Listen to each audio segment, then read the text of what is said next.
Before his death, French actor Alain Delon had said that he wished for his dog, Lobois, to be put down when he passed. Delon believed the bond between him and his rescued Belgian Malinois was so strong that the dog would miss him dearly when he died and preferred to spare his pet such pain. In the end, Delon's children assured the press that Lobois would be spared. How does one explain death to a dog?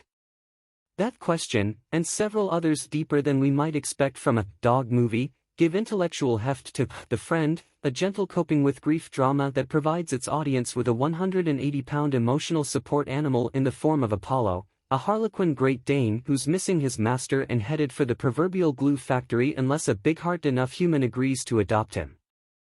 Naomi Watts plays that human in a by-the-numbers crowd-pleaser with a bit more on its mind than your typical canine-centric tearjerker. It's plenty tough to explain death to people, most of whom prefer not to think about it, an unfortunate situation with many pet owners, who don't adequately plan for what will become of their companions when they die.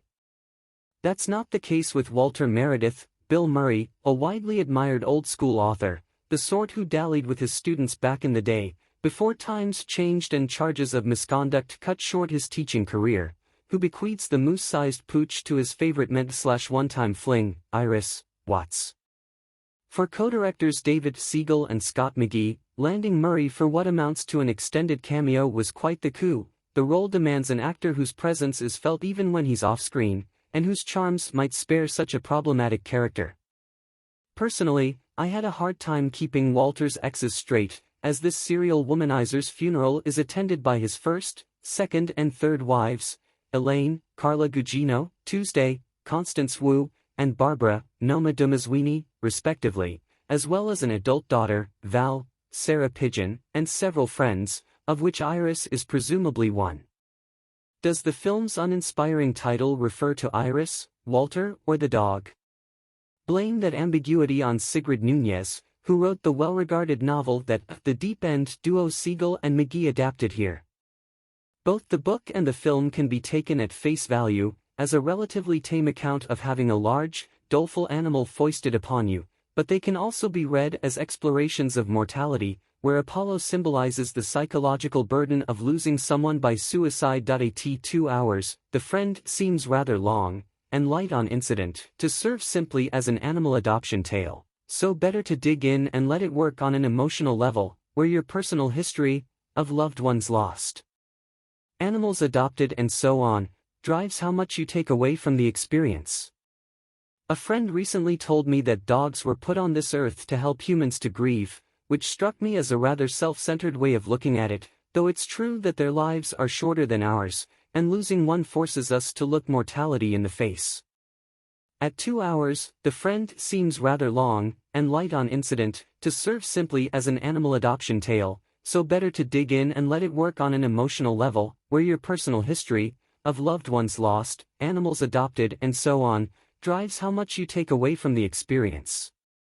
A friend recently told me that dogs were put on this earth to help humans to grieve, which struck me as a rather self-centered way of looking at it, though it's true that their lives are shorter than ours, and losing one forces us to look mortality in the face. Why did Walter think Iris would be the right person to care for Apollo? She lives alone in a tiny rent-controlled apartment on Washington Place where pets are explicitly forbidden.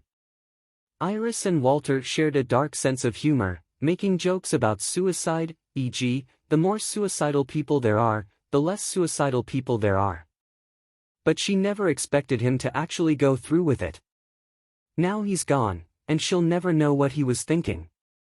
That's the cruelty of suicide, it leaves the survivors with so many mysteries.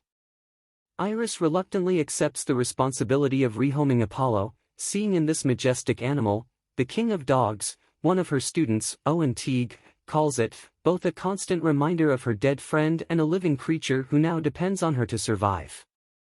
Iris' affable but strict building manager, Felix Solis, makes clear that dogs aren't allowed in the apartments, and Apollo is far too large to sneak past him in her purse. A friendly neighbor, Endowed, seems supportive, but what must it be like to have such a beast knocking around next door? Complaints are just a matter of time. I can hardly imagine a more impractical pet for a New York apartment, And a Great Dane is even more intimidating in the streets of Manhattan, which is precisely what makes The Friend compelling. There are scenes of Apollo dragging Iris by its leash, and others where he refuses to budge. In an in-joke from movie buffs, Everybody's Talkin' plays over shots of Iris walking Apollo through New York crowds, though this film can't touch Midnight Cowboy in earning the emotional wallop at the end. Dog lovers will appreciate The Friend regardless, even if it all resolves too easily. Before Iris can save Apollo, she must decide that she really wants to keep him, and in doing so, she must accept responsibility for his life, and the fact this 5-year-old animal is now closer to the end than the beginning. The Friend functions as a lesson in grief, but also as an exercise in pre-grieving. If I wasn't as moved by The Friend as others who have seen it, I would attribute that to two things. First, Apollo is played by a canine actor named Bing, who seems incredibly well-trained, which goes against the personality Iris finds unmanageable.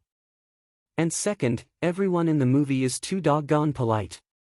When Apollo misbehaves, climbing up and claiming her bed, Iris immediately gives up and gets out the air mattress. It frustrated me that the characters weren't more frustrated. To the extent that The Friend intends to provide catharsis, it helps if Iris and others express strong emotions. The movie's therapy scene is a good start, but the very next one, in which Iris confronts the ghost of Walter, is too contrived. Of course the character, who is a creatively blocked author herself, would seek a way to write about this experience. But is this really the book Walter hoped his star pupil would produce? Dead or not, friends don't let friends write junk fiction.